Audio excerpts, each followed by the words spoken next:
Good morning. This is Advice Line and the Sunday morning conversations, on video. And we have our regular group of people. This is a very small town, and I find that most people like to listen to me at home. My job, which will become your job, if I may use the word job, is to bear witness by who you are in order to spread the word of salvation. In most churches, and this is a church equal to the Catholic Church, on the same legal status, 501c3, so you can support the program wherever you are. My audience is very small here in a little tiny town, and to put it in a smiling way, I came up from Los Angeles, left my house with a nice boat, because I knew what was going to be happening to America 25 years ago. So I left it behind. It's still there. The boat, no. The house, yes. But I don't go there. And I thought this was a wonderful little town. But it's a long story about that. But it was a Ku Klux Klan town, and I'm Jewish. So you can imagine the hard time I had. And they're still scared of me now. I'm not scared of them. They're scared of me. There's something about truth that protects.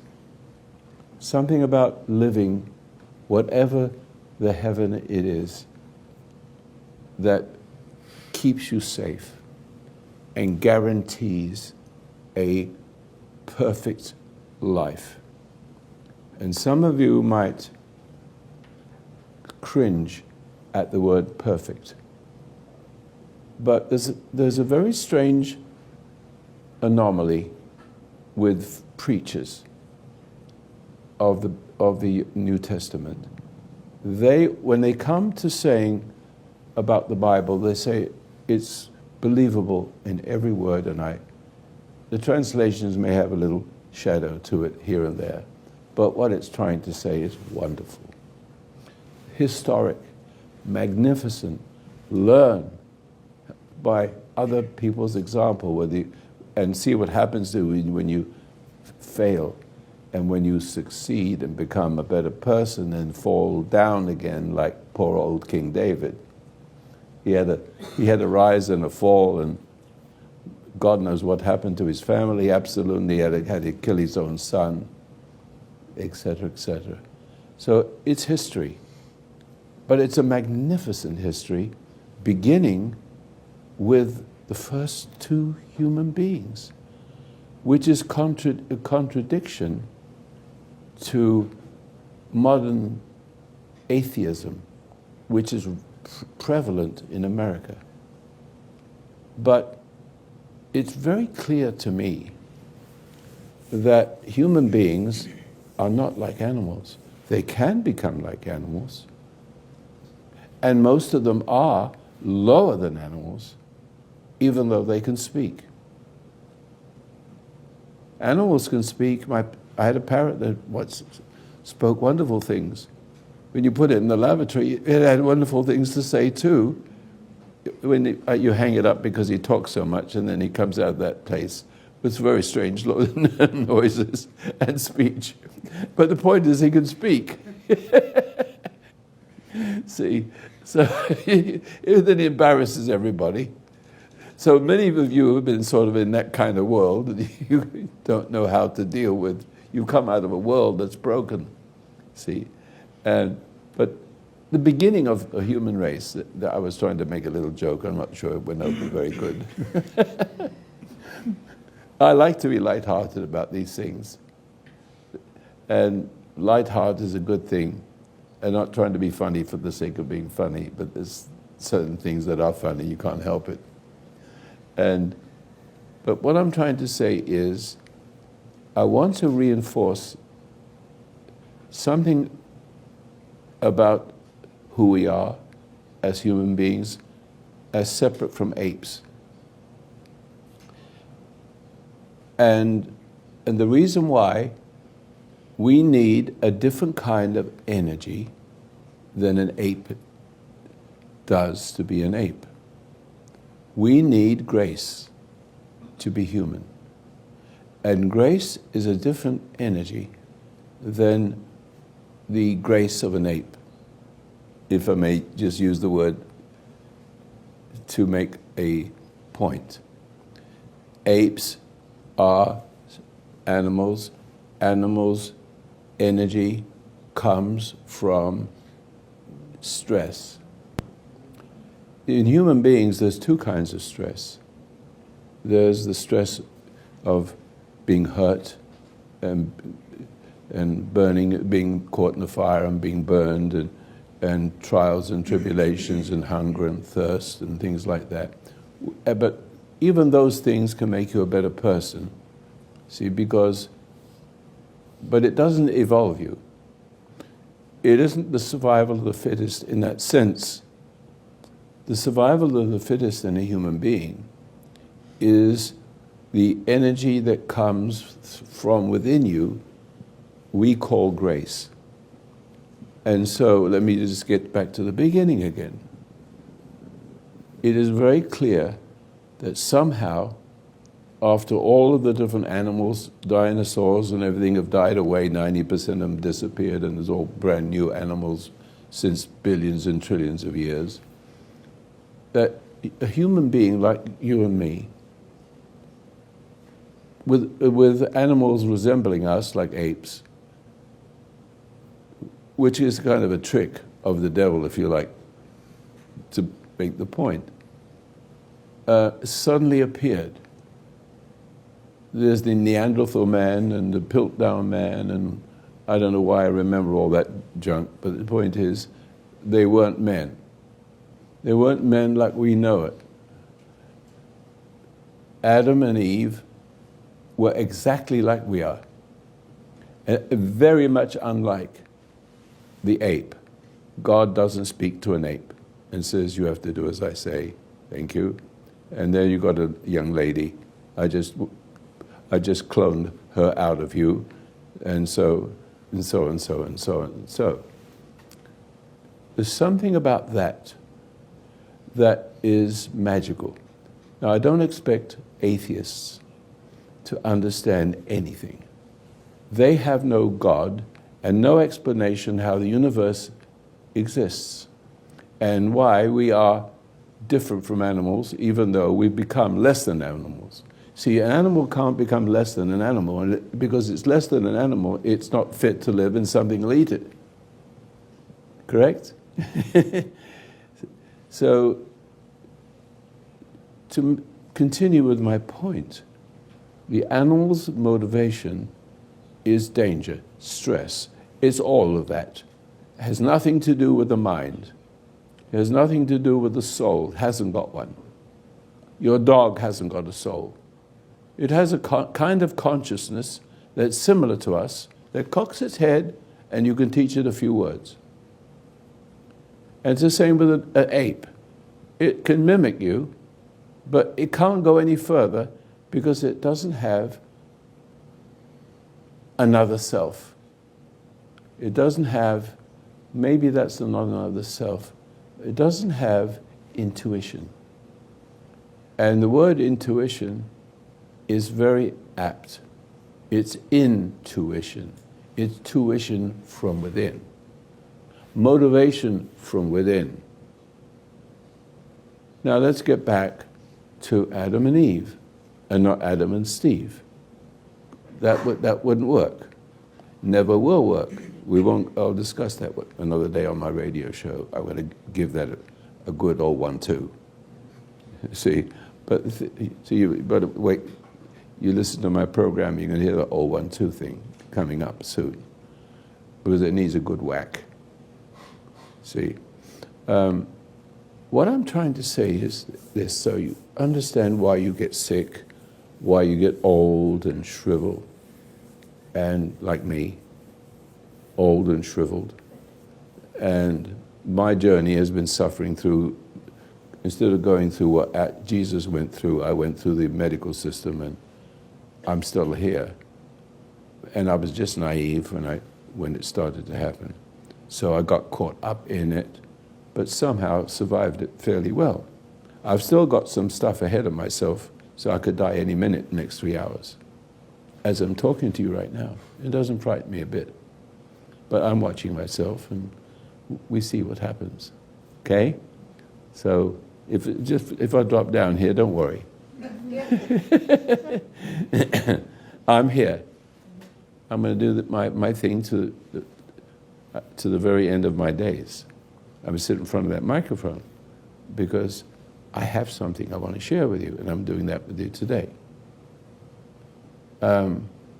There's something about energy, and it's not possible for an ape to have the intuitive sense complete with grace and the kind of energy that can make you live forever. Not in this body. This body has to pass away. And let me just jump forward a little bit, if you don't mind. In the scripture, God says, I missed it. And I picked it up the other day, or a couple of weeks ago. God says to Adam, or it is said of God, if Adam had listened to me, he would not have died. However, God knew in his wisdom that if he made a man and a woman, made two a pair, in the likeness of him, and to have a lot of kids, so to speak, children of God, they have to have free will. They have to have free will to choose to love God or not, which is obedience. You love your father, you obey him. Yes, Dad. What do you want me to do, Dad? Excuse me. And so he makes, how does he make? He took the ground and, like everything else, he creates things. He creates the universe. But just let me stop a little bit about science here, because science has a mathematical formula, and it's called cause and effect. An effect becoming cause. They understand that.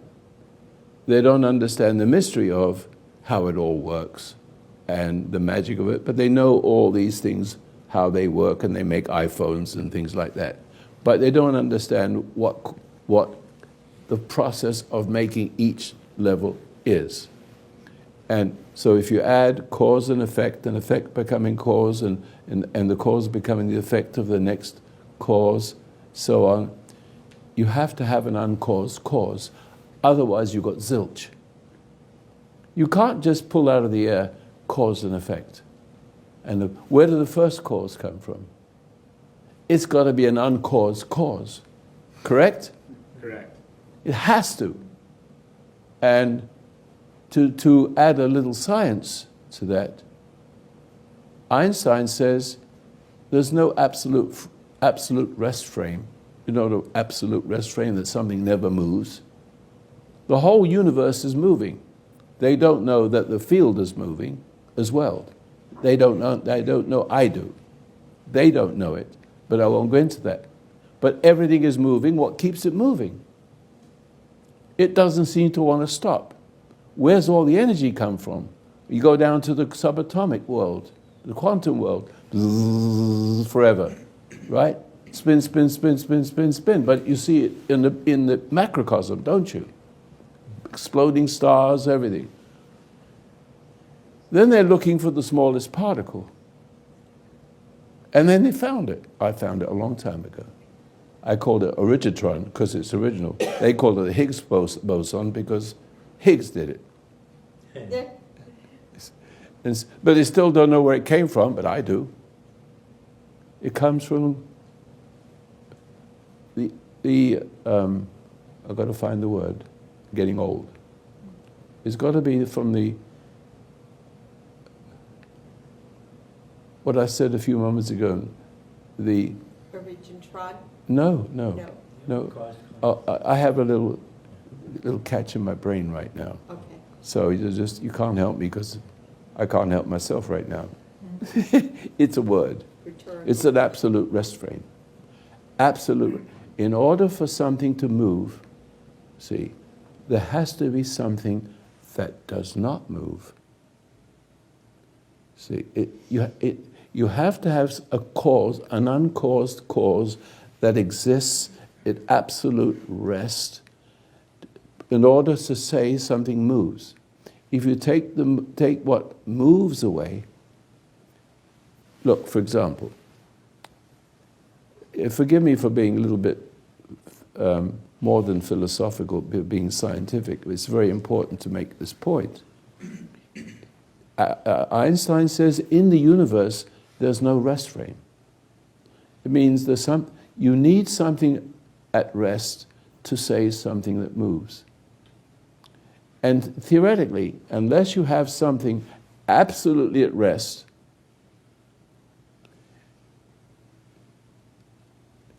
everything will be at rest, because you have to have something relative to it. You have to have an uncaused cause, absolutely at rest. And somehow, from that absolute rest, you have momentum. So if you take the absolute rest away from the world, relativity says nothing moves unless nothing can move except something with relative to what appears not to be moving. But everything is moving. So if you go out into space with astronauts, and if you only photograph the spacecraft, it's moving at 17,000 miles per hour. But if you just exclude the Earth, which is not at rest, but relatively, it's moving too. But so therefore, you just take these two things, 17,000 miles an hour, Earth moving, spinning at 1,000 miles per hour, going around the Earth, which is also moving, but is relatively still, all relatively still. So what you are now seeing, I'll show you. You sit in a car, and you're just looking over your right shoulder at stoplight. All of a sudden, you put your foot on the brake because you think you're going backwards. The shock, relatively. But what happens is you're still sitting still. The car next to you moves forward. Have you ever felt that before? That's relativity. It has an effect. The effect was you put your foot on the brake. See? And it's a real effect. A real effect. And all of a sudden you're looking around you and it's silly. But it's not silly in the real world. Something is... So you have to have an unmoved mover to say anything moves. And it's what says move. All the movements, all the causes, the motion and rest, the motion and rest in different forms, taking shape. But you have to have the absolute rest that cannot be in the universe. That's what he said. There's no absolute rest in the universe. So the truth of the matter is, unless you have an absolute rest outside the universe, still. But it becomes the root of everything. It's the uncaused cause of all the other movements relative to each other. So you see where I'm going with that? So when you look at coming back to the point, when you look at the astronauts, you look at you take a photograph as you see it often. I don't know how they get those pictures, but you see the spacecraft still. It's moving at 17,000 miles an hour, but the camera is moving with it, right? And then you see the astronauts coming out, and it looks like that 17,000 miles an hour vehicle is perfectly still. It isn't. But the whole universe is cause and effects like that. All the different movements have different effects. And so cause and effect becoming cause, all has to do with relative motions with each other. See? Okay. So, pardon me. I have a problem that my nose runs a lot. And it's a problem you don't know about, but please God, it'll be fixed one day. All right, meanwhile, I'll risk my prestige sitting here with my nose running. They can cut that out. May or may not, so just keep rolling. Now, what I'm trying to say is, I have found where that is outside the universe. They don't know what's outside the universe. They don't even know there's an outside the universe. See, it can't be in the universe, but it has to be out there somewhere. And that is where I make my theories and explain how the whole universe works and how God has to make that, whatever that is, absolutely still producing all motions and rests, rests and motions, cause and effect and everything. Now, we have the creation of the fundamental structure of a universe, like you build a house. And that is made. And that is the first stage of making the universe is to create the structure, the groundwork, and the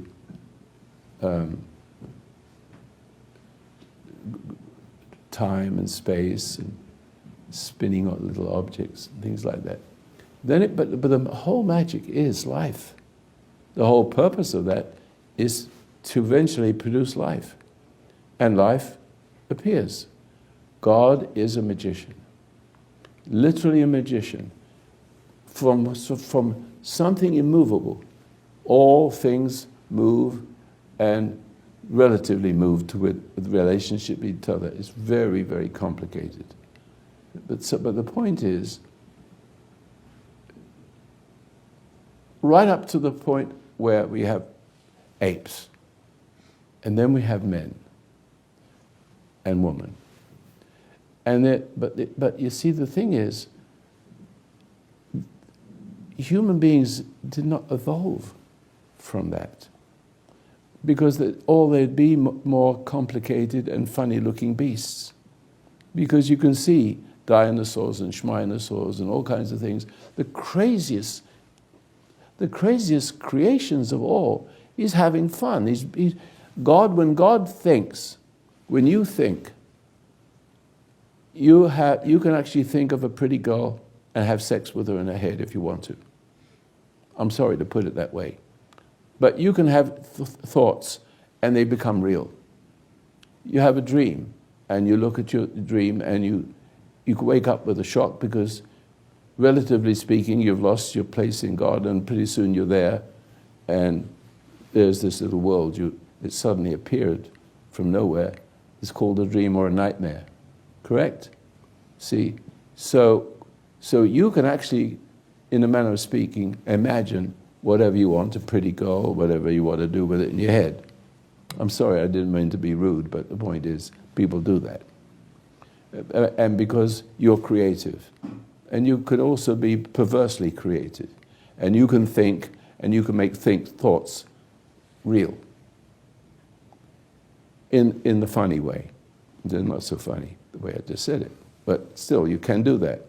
And you can see, you have inner light, that you can see your own dreams. You can see the picture of that girl you just fell in love with, right? You can see it. So you have another set of eyes. I'm trying to say all this because what Jesus says you can see, but you cannot perceive. He says to the Pharisees, you can see, but you cannot perceive. You hear, and you don't understand. Your monkey cannot see, but it cannot perceive. It cannot build a bridge. It cannot invent an iPhone. It cannot discover anything. It cannot go on any journey except to die and produce another one. Is that fair? Mm-hmm. But look at you. See, you can see. My job here is for you to see. You already see if you're not blind. But a blind man can see with his intuition. See? I can close my eyes and see my hand. I can see it right there.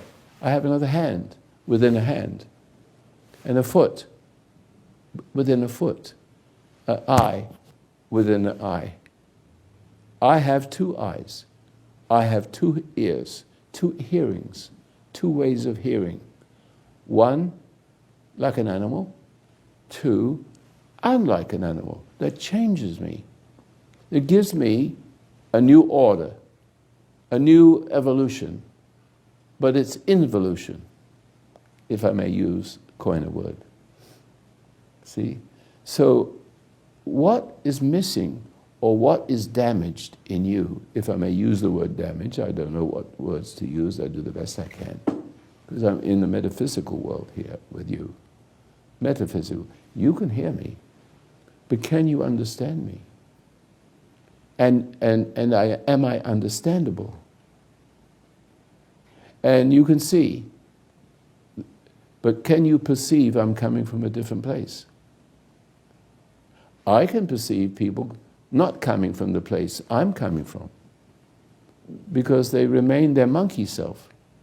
But with human beings, the monkey self is much more dangerous, much more complicatedly crazy, because a monkey really just can't be anything but a monkey. The energy of stress, the energy of the wild world it lives in, is sufficient to sustain it and evolve it.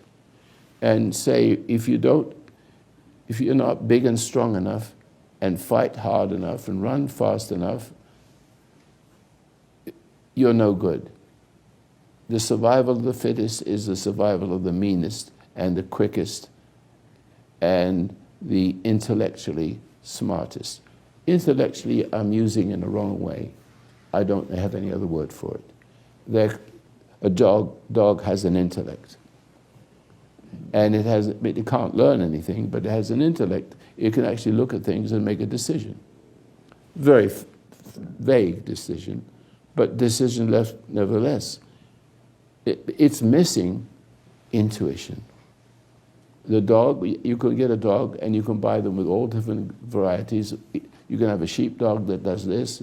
You can have a bulldog that will eat people, right? I don't know if that's true or not, but you know what I'm trying to say. You could have a Rottweiler. I think that's the one that will go for people. So they're all born with a proclivity, correct? Now, our proclivity is nothing. Our proclivity is either to be corrupted by the world, as Adam, through Eve, and Eve through the spirit of paradise lost. Where did that spirit come from? Well, the Bible speaks about a war in heaven and a war of spirits. And spirits don't ever die. According, they fell to earth. And they have no body, but they exist in a kind of hell. See, they're in this room. They're inside you. They're everywhere. You go, there's people. And there's even, if you're on a desert island, you could be tormented. Because when you were born, unless you were born on an island without a mother, which is not possible, you see, you will have torment. Because the experiment of what God wants is in the whole purpose of creating the universe and everything in it, all the beautiful things and the ugly things and the good things, the good and the bad, which tells you there is a good and a bad, because You know, you see a crocodile take hold of a little baby, you know, deer, and you want to cry, but it's part of life. We eat chicken. We have it killed for us. So everything eats each other. You have to eat food. You have to eat living food. You can't eat dead food. So we eat living things. Except when you cook it, then it's not that good. But still, you manage. The thing is, what happened in what we call heaven? It was necessary. And according to the scripture, I never used to believe this, but it had to be the case. It had to start spiritually. They fell to earth. And there it is. And that's temptation. And that's the hallucination, of where it can appear as a hallucination and talk to you. To Eve. See that? It has intelligence. And I have a nose.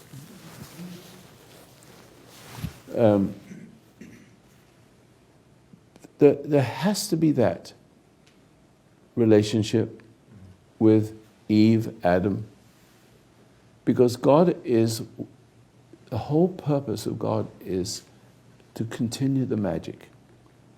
And the magic is to eventually create a man and a woman in his image. And so he can live forever and forever as children of God. You might say God's lonely, in a manner of speaking. He wants the children. He wants children. But if you look at a human being as looking at Jesus as the perfect one, it's magnificent. It lives forever. He makes a point of living forever by going into that, taking all that punishment and torture, and then walking out and saying, see, I'm just going to show myself just a little while to make a point. I'm still alive. 3 days, I shall rebuild this temple. They thought it was the temple made of stone. But he makes the point that life is forever in some way. Maybe on this earth, maybe not on this earth. I don't know the whole story. I ain't been there. But it is the fact that in the beginning, if he had not done this thing, he would not have died. Now that is not animals.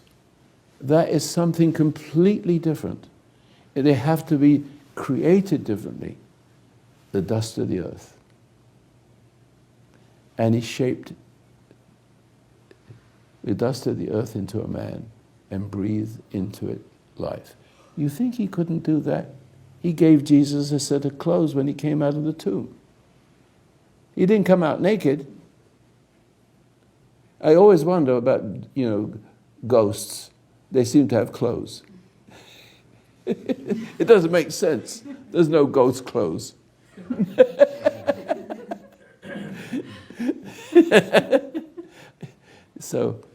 But he came out with clothes. That's not understandable. I want to tell you a little story, then, if you don't mind. I believe in magic. You know I'm a good magician. I know how to keep you busy for a couple of hours. And your head will go... And I see how people just, wow, how do you do that? That's what I feel about God. How does he do that? Well, I can't tell you, I just do it. All I want you to do is obey me. See, and you'll be okay. That's it. All I want is your loyalty and your love. And I'll write my story through you. And you can live forever and having an everlasting adventure. We don't know what that is. But he made us flesh and blood and then gave Adam a choice. Because you cannot have love without choosing. Is that correct? So if you make it as somebody in your image, if God makes man in his image, and he wants him eventually to love him, to obey him, he has to give him a choice to obey or not obey. But knowing the dark side of the Force, and knowing that he makes Adam first, takes a piece out of him and clones Eve. Extension. Okay? But Eve is furthest away from God. Man is closer, always will be.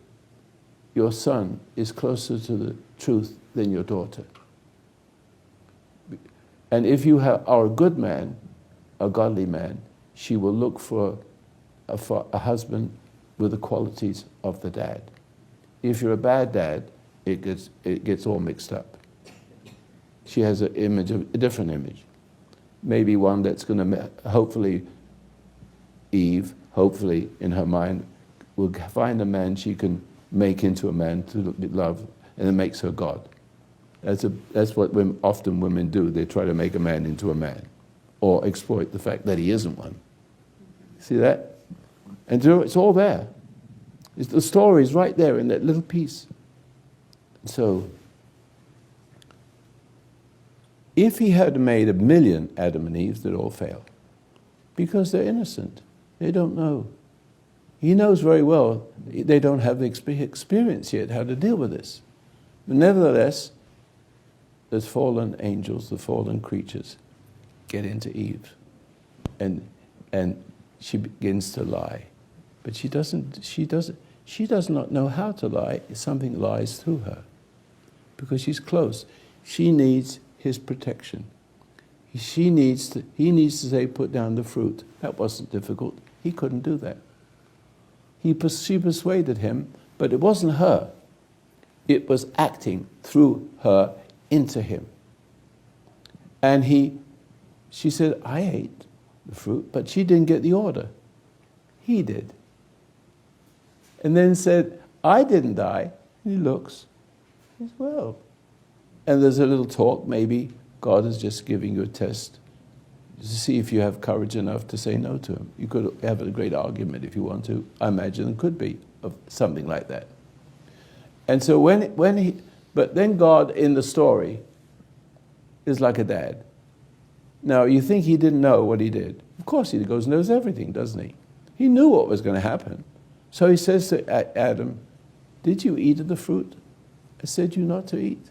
And guess what he did? He made an excuse. And the excuse is a lie. How many people in this room make an excuse? How many people don't? An excuse, ladies and gentlemen, an excuse is the evidence that you are being spoken through.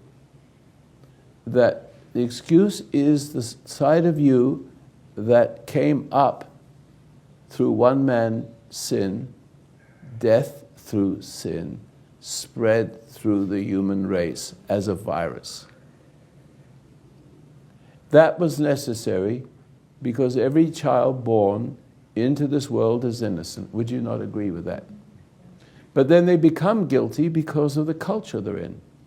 And look at America. America was a lot better than it in my day than it is now. It's horrible. You're losing your freedoms, and the enemy is not far at hand, right? And even in our own country, there's enemies with danger of civil war. It's all because we voted in what's worse. And it's always because men look to women, and women have the power to seduce a man because he is born of her and she wasn't born of him. What I'm trying to say, my wife needs to be reborn from me. If I'm a noble man, if I am noble. If you're not noble, you got it back to front. You're looking for love from the woman. I'm not looking for love from my wife. See, she needs to be corrected on certain things. Spiritual things.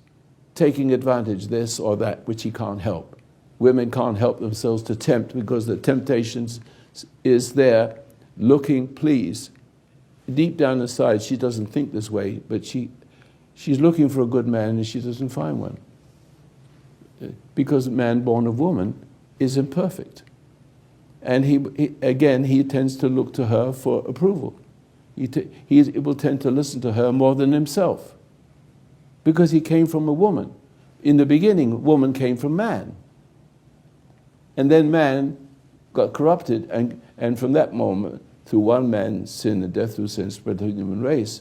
But the next line says, because you have done this thing, so shall you leave your mother and father to Adam and become one with woman as one flesh. That is a curse. For a man to be bonded to a woman is what we call the spread, the curse of one man's sin and death through sin spreads to the human race. Every woman carries that. She does not know she carries it. She does not know she carries the spirit of paradise lost. But every decent woman on earth, every decent one knows that she needs a man. Why do you think what's happening to the phenomenon with Donald Trump? He is more like a man than most men. I've looked at Ben Carson. If you do, I'll bring a little bit of politics in it. And this is what he does. He has a tick. He is not real. He has acted out the real. He's had a mother, not a father. So, but the mother has done the best she could, but she could not produce a real man. It was difficult. But she's a beautiful woman. She gave him something. She knew what was necessary, and she became his mentor. And so even though the thing she was saying is true, something of her is in him. So he's not the man he seems to be. He's got a tick. He is acting out that part so perfectly. I have a friend, and he had a tick. And I've known him for 50 years now. And he was the most perfect man, kind, thoughtful, intelligent, educated, never broken, nothing you could find fault with him. And that's what he wanted to be, but he wasn't that way because he was broken, but he knew the rules. And so therefore, he compensated with the rules and made himself to be as best as his human nature could do. But the tick is a giveaway. It's the conflict. What's the name of it? Dr. Carson. He has a tick. When he talks like this. And it's a tick. I know the tick. He's not real. But he's good. Good, as good as his human nature can make him. But Donald Trump is free. He's got something that I've got. I know him. I don't have his way, his exuberant way. Although I have that. I could be the life and soul of a party anytime. See, I know how to do all that. But he has that naturally. I know he's had 3 wives, but he's learned, and his children love him. See, he's made his mistakes. Everybody makes mistakes. There's nobody that doesn't. You're born into sin. You can find fault with everybody. So you better not find fault with me and try to mess me up, because I find bigger faults than you. I'll do a Donald Trump on you. See? See?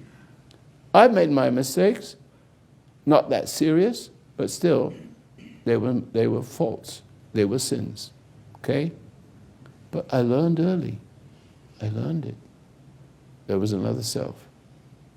It took a while to see clearly there was another self acting through me. I had a good mother, but she was weak, sweet, decent. I had a father, didn't see him much at all, but he was a good man.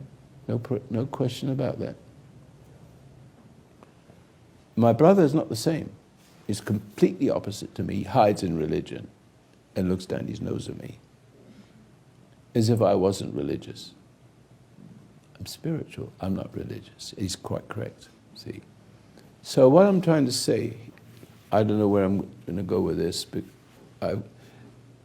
I'm trying to say that man is different from the apes, and he never evolved from the apes. He was created exactly. In some of the books of the lost books of the Bible, it speaks of Jesus being a little boy and making clay birds, and then they flew away. Wow. That's right. That's It speaks, I have no doubt that's true. Because I can do magical tricks like that. It looks the same thing, and it's almost like one likes to see things like that. How does he do that? How does he make a pigeon fly out of a... You can do that magic trick like that. The tricks that I do are so magical, it's startling. See, I have a repertoire. I haven't used them for years because, you know, my kids come and go. You do a few little things and then they know all your tricks. But the thing is, we're like the awe of magic. And God is magic. What he thinks is, in other words, he thinks something into existence like you do, or people do. They can imagine their own future, they can imagine what they want, and they can imagine people in their mind and curse them and love them in their head.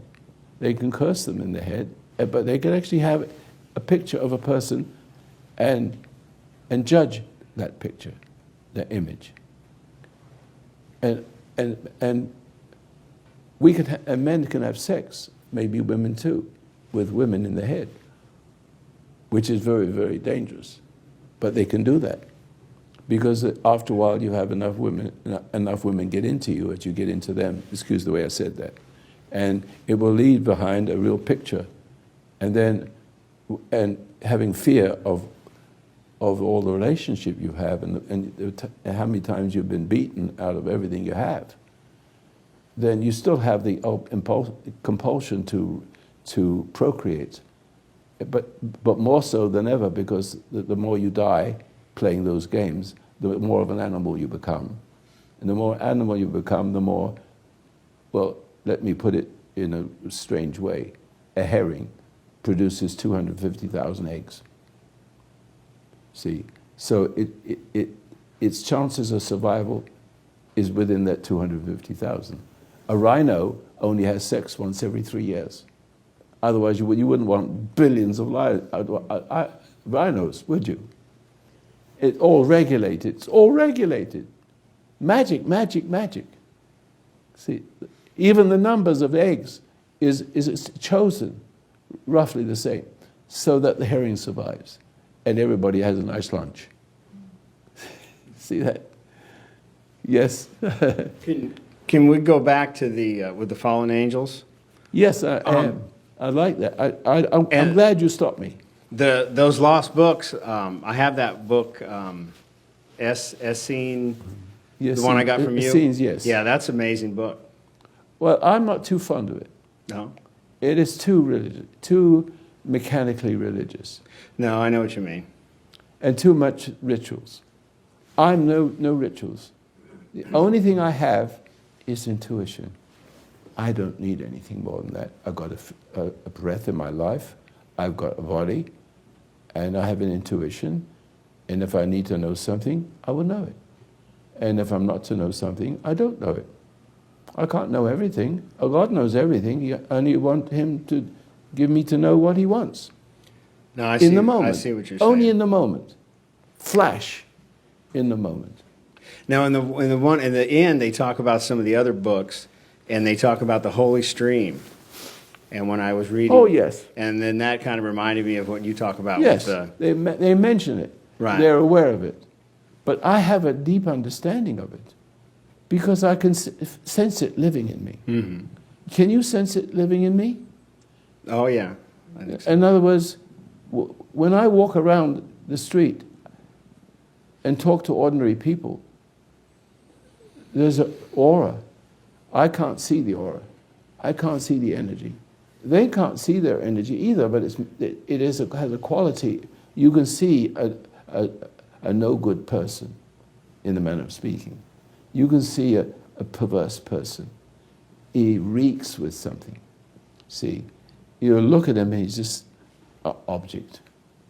But you look at a person like myself, or hopefully you, because you're going to be the extension of me, and someone's going to be the extension of you if you live right. Because you have the energy. So when you come into a room, or you apply for a job, you look different to your boss. But the boss might be the devil and say, no, I don't want you. You know, I think that's interesting that people, it seems like the dark forces in people can pick out the good easier than other somewhat good people, let's say, could pick out the good in that person. Exactly. It sees it just... It's frightened. Don't you think everybody in this county is frightened of me? Frightened. People on the radio listen to me. Scared, upset. Listen, I used to pick up hitchhikers in the old days, you know, and it wasn't new for a person while I'm talking to one of them to open the door, drive out, and jump out the car, and go 60 miles an hour. See, I wasn't boring. I was just trying to help him. So the fallen angels, they have their own... They exist. I believe it. They exist in you. Sure. And in a lot of people that are a lot more important than I am, maybe Yeah. let's say. Yeah, Right. I had it. I didn't know I had it. I got it from my wife. She still doesn't know she has it. See? She still doesn't quite get it Why yet. didn't you tell me? No, I've told you. I've told you before. It's nothing new. So they have a plan. They have their own plans. To make sure that the kingdom of heaven, it shall be suffering and war and misery, and it's all done because the war of heaven is now continued on earth to foil the purpose of the kingdom of heaven, so there'll be no one left to inherit it. That's the whole idea. Oh, so they want to destroy it. Well, that's what you're seeing. Oh, yes, I believe That's what so. you're seeing, evil rising in America. Because you have actually, all of you, not all of you, but many of you, too many of you, have fallen from grace. And fallen from grace means you have to elect a cannibal king because you're a cannibal. But may I say... If you know what I'm talking about, I exaggerate to make the point. In other words, bad people look for love in all the wrong places. And they raise up that which loves them. So, It loves the hell in them. but it seems that they have created even more what's the word? Yeah, the temptations are You're getting old. well, yeah, I know. I enjoy it very much. Oh, You know, they're very sophisticated in what they've done. It's Well- amazing. I mean, I'm not saying that as an excuse for a lot of these people, but they have really been run down the bad road. They're highly sophisticated in wickedness. Yes. And they can smile at you and be your friend, but it's a fiend friend. So you look for love in all the wrong places. Even now, most of you here have looked for love in all the wrong places and got stung. Am I correct? How many people got stung? There you are.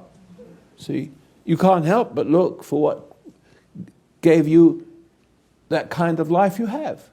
And therefore, it's separate from God, and it cries out for that which supports it. It loves it. So you look for love, but it's the wrong kind of love. It nurtures the worst in you, as if it was the better. And you feel better when you love that way for a while, but then you are worse. every time you take a drug pusher rises up to give it to you, and it makes you high, but each high is a new low.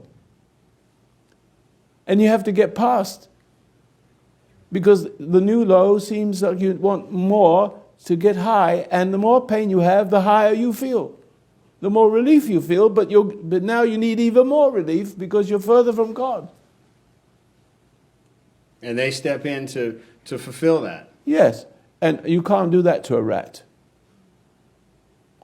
If you would do that to a rat, and there's experiences done, you could actually put a rat on drugs, and drugs and drugs and drugs and drugs, and all by himself, and he would be kind of addicted. And if you put him into a whole world of happy rats, he'd go back to the place where he came from, happy, normal rats. You find that he starts to get normal again. He's not addicted. He will be addicted for a little while, and after a while, there's a whole story about that. I don't do the iconoclast anymore. I don't do any monthly magazines. Otherwise, I'd write that in there.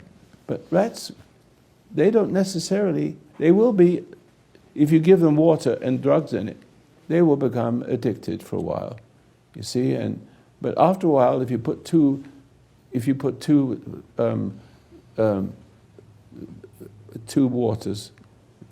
cups of water, one is regular, one is got drug in it, he slowly but surely will go over the one that's, even though you can't taste the difference, he will know the difference.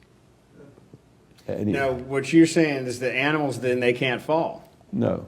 There's nowhere for them to... They can't fall. No. But you don't... Here's the thing. Here's the beauty of being born in sin. You hear those preachers speak about it, talking through their nose and ears, and not with any common sense.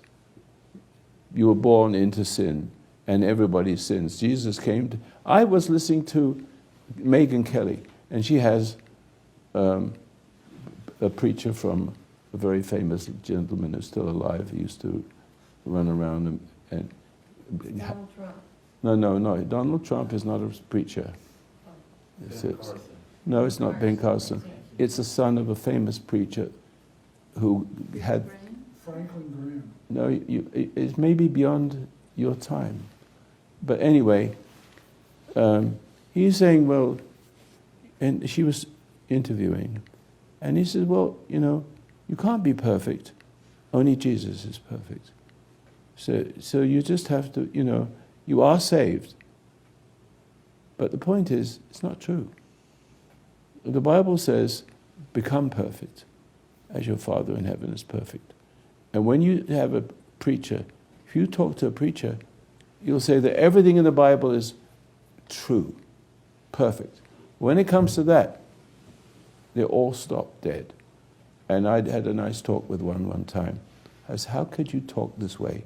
You say the whole Bible is true, but you can't be perfect. Only Jesus is perfect. No, Jesus doesn't justify you. See, he actually causes you to become perfect. And becoming is a verb. Even if it isn't a verb, it becomes a verb. It's becoming. And the only way you can become is to find the way to redemption. It exists in you before you were born. The reason is because you were born into sin. You were born into the culture that took you away without any fault of yours. So really, you sitting here were born, and the reason why you can hear me and you keep coming back, because you know I'm trying to say something which you may not quite get yet. You were born, and you can't say a baby is born corrupt. The baby is innocent. We have the idea we have to make the kid, bring him up, and teach him what it means to be human. The baby could do that better if you left him alone. The 5-year-old kid can actually straighten the crazy mother out. I have a granddaughter who is not well, and she has a beautiful child. Oh, can't believe it. Absolutely magnificent. He is his own man since he was 2, 3. And when he works, when he wants something, he wants to pay for it with his own money because it's mine. I love it. Independence. He won't take a gift, but he will earn it. And when he buys what he wants, 6 hours he'll put it together. I couldn't do it. See? And then he says to his mother, when she's a little bit grumpy, do the hand meditation, Mom. That's right. He did it. He does it himself. I have my 10-year-old grandson call me. He says, I have a little problem when I do my hand meditation. It gets numb. I said, no, you're pushing, you are mesmerizing yourself. You're numbing your hand, but it's a hypnotic thing. I can numb my hand too and do an operation on it. So basically, no, you don't want to do that. Just be aware of it. Okay, thank you, Grandpa. Bang. See? Don't put any effort into what you're doing at all. No effort. Just to follow the meditation exercise I'm showing you, because it leads you to what it means to be still and know. I know I'm jumping around a little bit, but when you switch to that other energy, yeah, that's what you do in meditation. It's very awkward. It seems like, or maybe I don't know. In other words, you're so used to or at least seemingly, it's so used to running on that ape energy. Yeah, the ape energy. When you go to the grace, then maybe it doesn't seem fast enough, or it doesn't seem. It doesn't seem like anything. Right. No, exactly. Oh, I like that. And then it seems uneasy, or for the dark side, I guess, doesn't like. Well, that. see, I've lived it so long, but I can understand what you're saying. You've lived your long. Mm-hmm. Okay, so you're used to the self you've created. But what it is a big black imitation of you. It's not. It's an essence of something. It's a shadowy, negative, shadowy essence of what is real, opposed to what's real. Yes, I have a question. Reading in the New Testament, there's a lot of phrases saying that there will be healers and stuff. How come there's no healers since we're in the end days? I couldn't hear that word. Which one? Healers. Healers, yeah. I couldn't hear it. And he said there's many of you. It needs to be healed a little bit. Yeah. But how come there's no healers even here? I mean, in the New Testament it says you will perform miracles like Not too many. Really? Mostly the apostles doing it, and then bungling it, and Jesus saying, "You O ye of little faith." Oh, okay. It's not that easy. I see. And the first century of Christians are completely different to the Christians of today. They weren't verse and chapter so much. They could do all kinds of neat things. Okay. But slowly but surely, like most of the churches in the beginning, they start off with something good and they get corrupt. And corruption moves in, like moving into our country. It started off good, and look where we are now. Human nature is easily corrupted, and it sits on your doorstep, and it comes with birth. See, it comes through being born into it. So when you're born, when it means, you get into sin. You see, the Bible says you're born into sin. It's not clear. The translation is not good. Lead us not into temptation is a screwball. Anybody with an ounce of common sense will say, but God doesn't lead you into temptation, does he? Why couldn't it say, lead us away from temptation, which is a better translation, even though I don't know how to translate. I know what it's trying to say.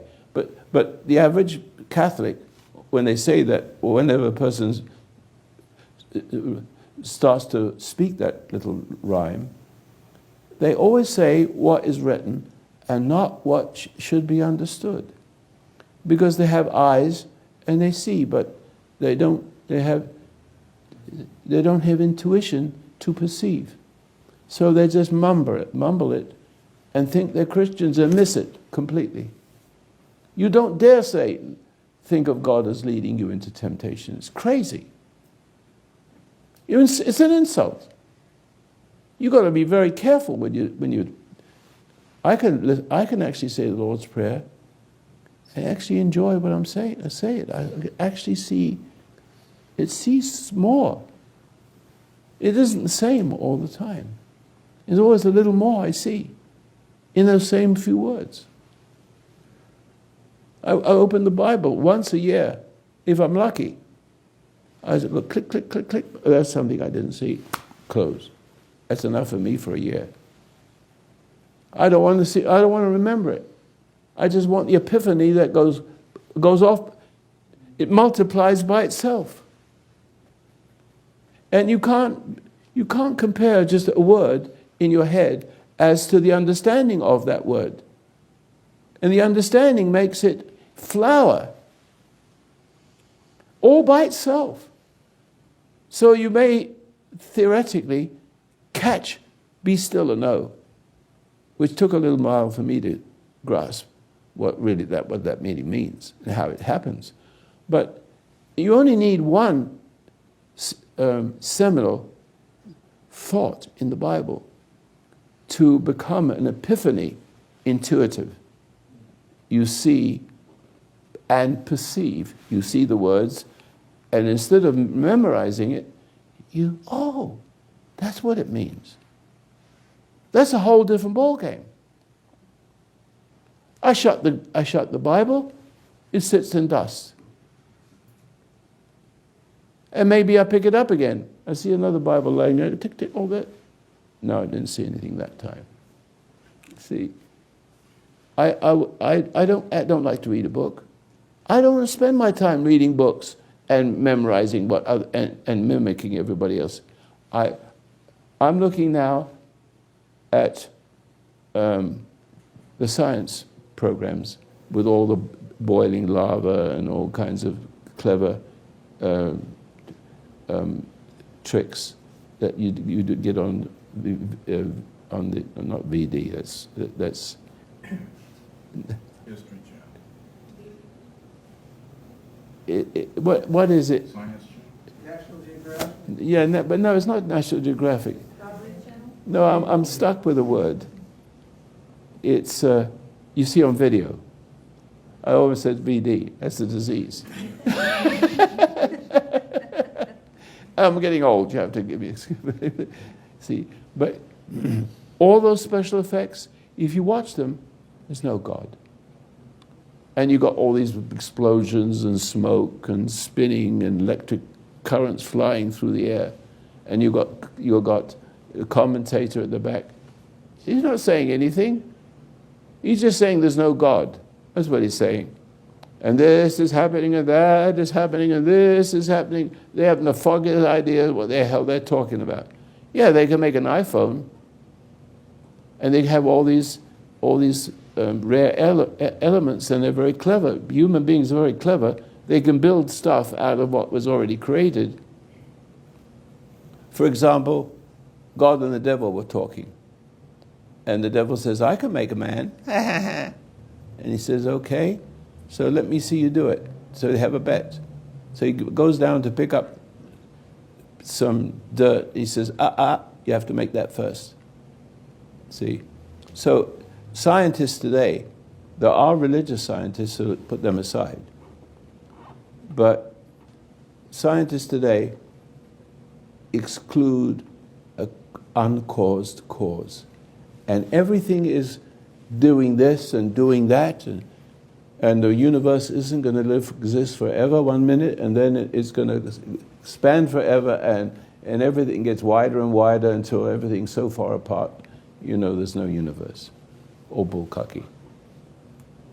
They get these kids, young people, talking in the background with a few little tidbits about things, and that's all there is to it. You learn nothing. You learn absolutely nothing. The whole idea is that these things happen, but there's no happener. There's no cause of all these effects. I know what that is. And I just found a manuscript I wrote in 1963. I didn't know I wrote. It's the best thing I ever did. I lost it. I just came back. I'm editing it right now. I know how the universe was created, exactly. I know where it came from and how it flows. Okay? Are you familiar with the CERN? That collider? I predicted there would be an explosion, and there was.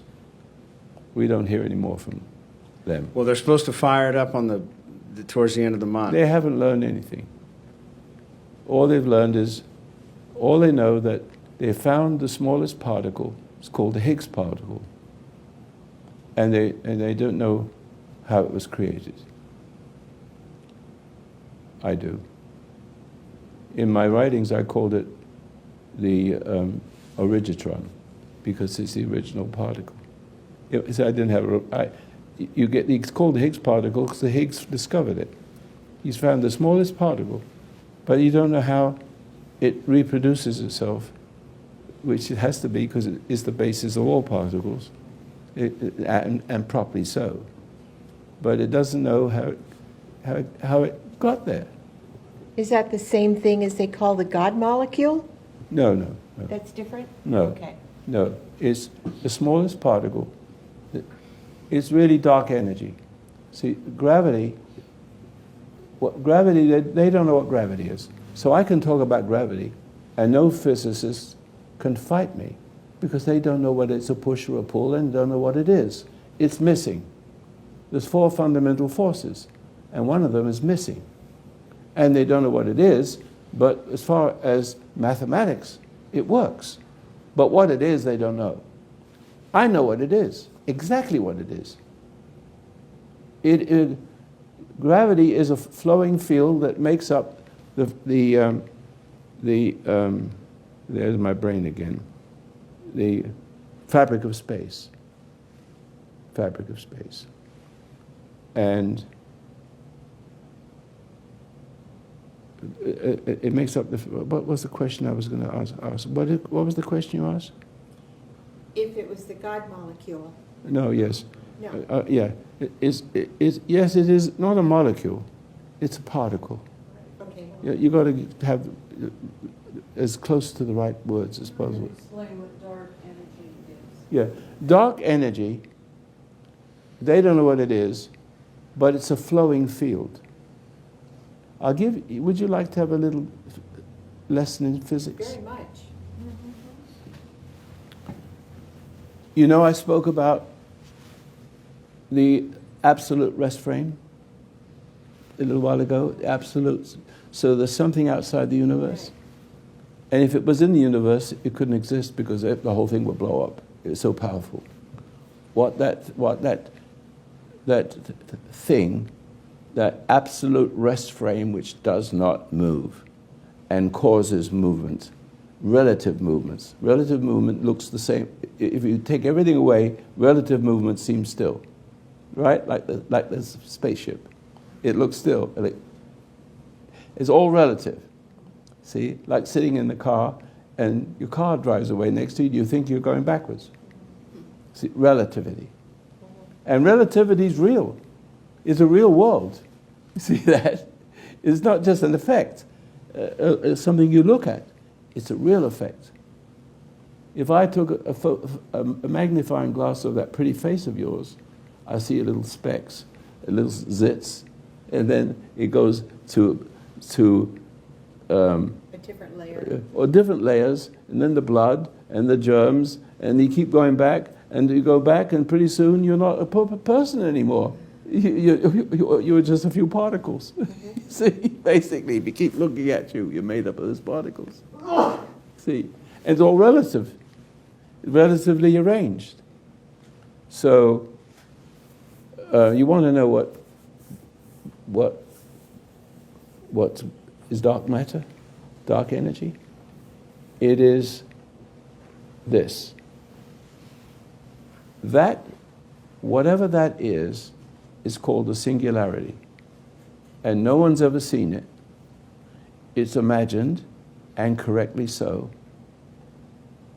And it's what they call, what scientists call the Big Bang, which is something infinitely small, as small as a dot on a full stop on your writing. Okay, but that's ridiculous, because relativity would say, if you looked at a star a billion light years away, which is the biggest star on Earth in the universe, it will look small. It all depends on how close you are to the small pinpoint thing. It can't be something small like that. It has to be something big, but looking at it from a distance, it could seem small, relatively small, depending how far you stand back, right? So you can't really say what size it is, but it's huge. It's not small. It can't be small. Whatever it is huge.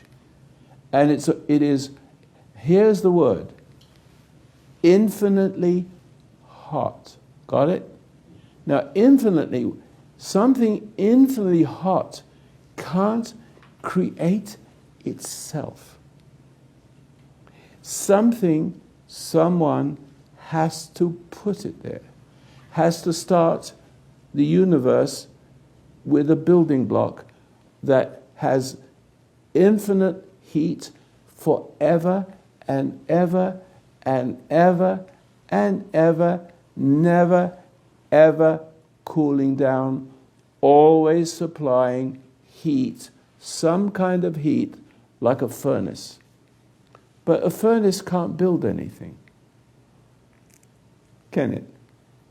If you had a hot furnace, you'd have to use some intelligence to make the heat make something, correct? This is absolutely, the heat is infinite, and it is infinitely hot, but there's no such thing as time. You have to understand that time does not exist there. You can't conceive of something existing before time.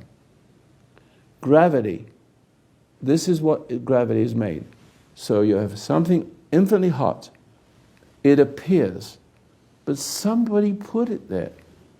Something put it there. Let's forget, because I don't want to have an argument about God. Because I want scientists to listen to what I'm saying. Okay? I'm just going to, since you asked the question, this is still spiritual. I'm speaking to you in a spiritual way. Something infinitely more magnificent than that. That's the tool that's going to create the universe. And it has programmed into it everything that could happen. Cause and effect coming cause. So that this huge furnace, burning infinitely, can't figure that out, can you? It's magical. It has to be magical. There's no other word for it. It's God's magic. And so, if you ask a physicist, what is a singularity? He says it's infinitely hot. How can it be infinitely hot? Something has to put it there. And it's the absolute stillness of everything. It's the rest frame I was talking about. It stands there absolutely with no momentum. Follow? But it's creating momentum. You want to see how? Heat. And now, where does But it comes into what? In the beginning, now we go back to the Bible again. In the beginning, darkness was on the face of the deep. And God said, let there be light. Now you can't see light because you've got no eyes and it doesn't glow. If it glows, it doesn't transmit the glow. It's just hot. There's no eyes to see it. It isn't light yet. It's just hot. It's a tremendous heat, and it radiates. Now, what's the shape of this? It has to be a ball, spherical, a ball. But only a little tiny piece of that sticks out into the void. The void is infinitely cold. Because it's just the opposite. The void is absolutely nothing. It's infinitely nothing, correct? Is nothing infinitely? Well, now you've got two infinites, right? All right. And one infinite flows into the other like a lake flows as a river into the accommodating ocean, which is forever. And what happens is, because of that curve, and only that curve of the ball of heat, it creates a straight line of infinitely invariable. I've got the wrong words. Can't change the temperature of the heat.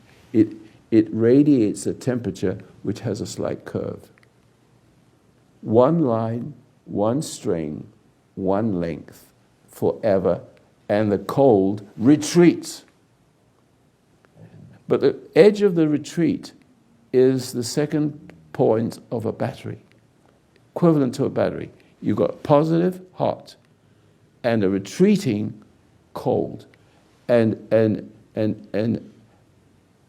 a flow of warmth that is always the same, moving at a tremendous speed, a heat moving at a temperature, a perfect temperature, at infinite speed, forever.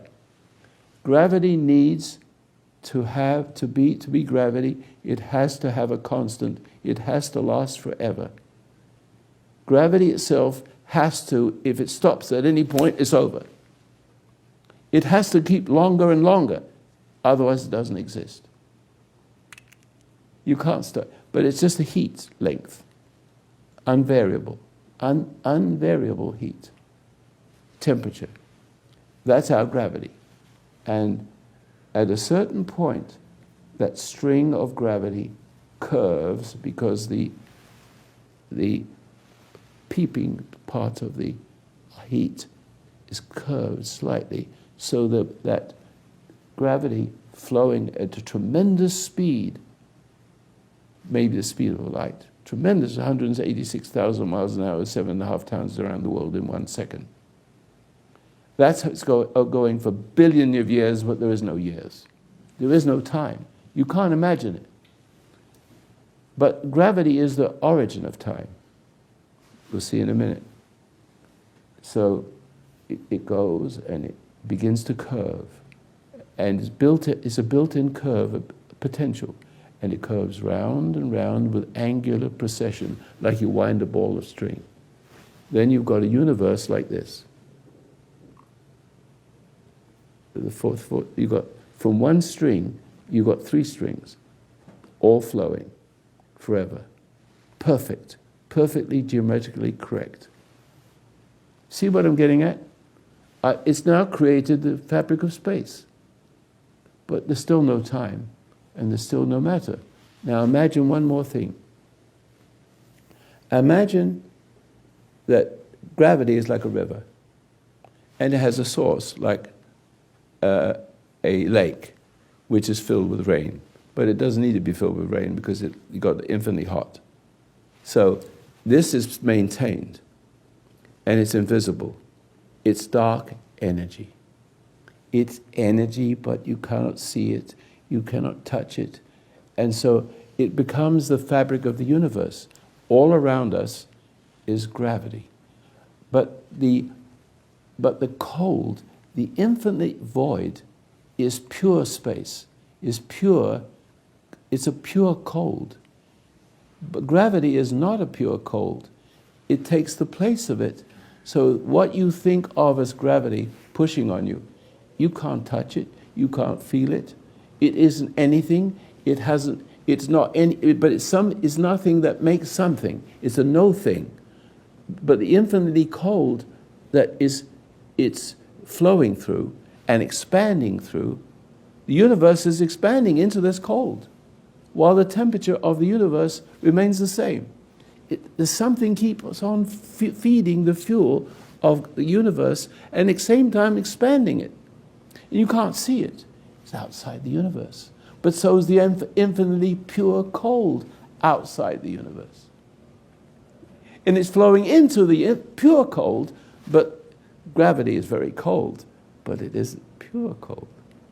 It's hot enough, even though it's cold, to build the universe, because of its speed and small content of energy. There we have it. And then I'll give you one more cue. So if you look at one stream of gravity, just 2 dimensions, right? Ever seen in a river little spinning things? That's an eddy. In physics, that is a particle. But also, if you look at the river, God will give you something in nature to make the point for him. So if you look at the river, if it's a constant, nice and smooth, always the same, right? So you see this little spin.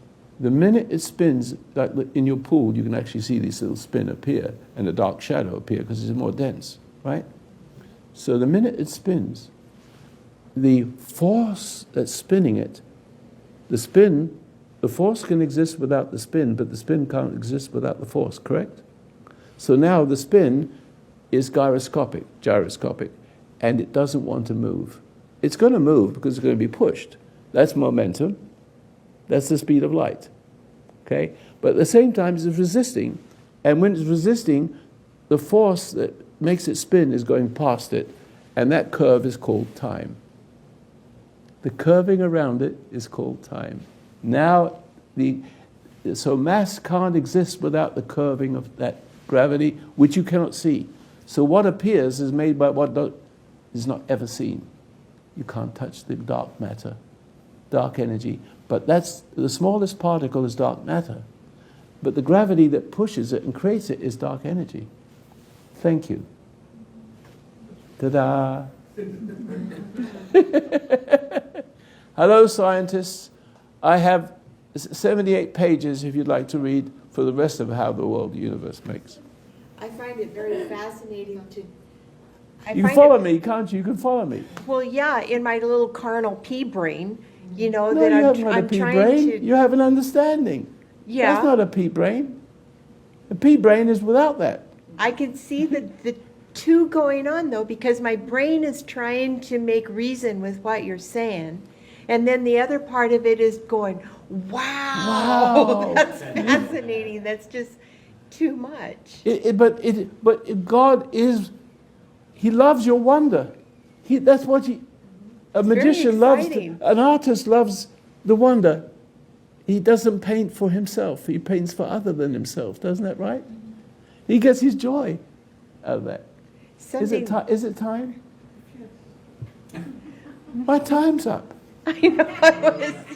They're going to shut down the cameras. We haven't got enough of that time. But do you want just one more? He's going to give me a few more minutes.